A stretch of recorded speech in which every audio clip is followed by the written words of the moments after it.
Migs Molino muling inalala ang masayang araw nila ni Mahal noong nabubuhay pa ito.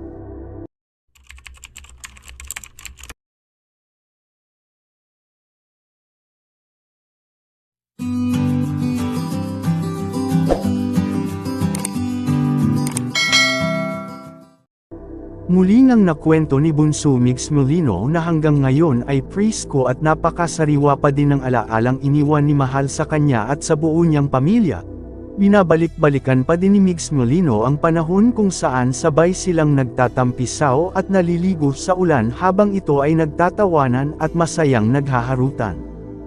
Kahit sa pagtulog ay magkasama, may pagkakataon pa nga na paggising sa umaga ay hinahatira ni Migs Molino si Mahal ng breakfast sa kanyang kama na kung tawagin ay breakfast in bed.